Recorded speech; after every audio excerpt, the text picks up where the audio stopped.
तब वहां पर भगवान उपस्थित हुए थे दर्शन देने के लिए कि आपको जो भी चाहिए आप मांग लो। तो पृथु महाराज ने कहा था मैंने इंद्रासन के लालच में ये अश्वमेध यज्ञ नहीं किए, मुझे बहुत मतलब इच्छा थी कि मुझे आपका दर्शन हो, मुझे आपका साक्षात्कार करना था, इसीलिए मैंने ये अश्वमेध यज्ञ किया। मुझे इंद्रासन का कोई लोभ नहीं है, मैं आपकी प्राप्ति के लिए ये यज्ञ कर रहा था। तो भगवान आए हैं, भगवान ने दर्शन दिया। तो पृथु महाराज ने उनसे क्या मांगा है?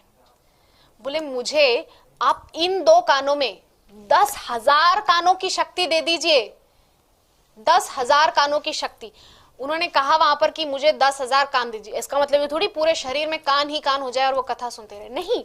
इसका तात्पर्य ये है कि मेरे इन 2 कानों में ही 10,000 कानों की शक्ति आ जाए और जहां जहां विश्व में कोने कोने में आपकी कथा हो रही है मैं वो सुन सकूं और निरंतर इन कर्ण रंध्रों से आपकी कथा रूपी अमृत का पान करता रहूं।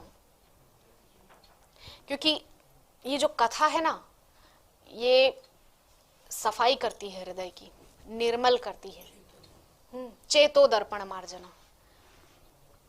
हमारा मान लीजिए घर में एक मिरर है, हम उसको एक दिन साफ करेंगे और फिर कहेंगे कि अब इसको साफ नहीं करना आज के बाद कभी, तो ऐसा तो नहीं चलेगा, क्योंकि वो डस्ट तो फिर आएगी, फिर लगेगी उस पर।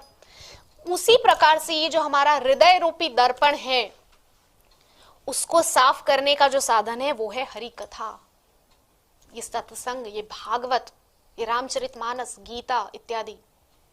ये सब हमारे मन रूपी दर्पण को स्वच्छ करने के साधन है ना।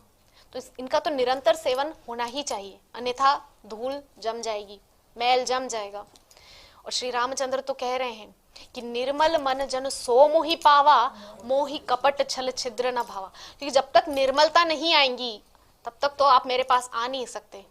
इसलिए पहले निर्मल बनो, मेरी कथा को सुन सुन के और फिर आओ मेरे पास।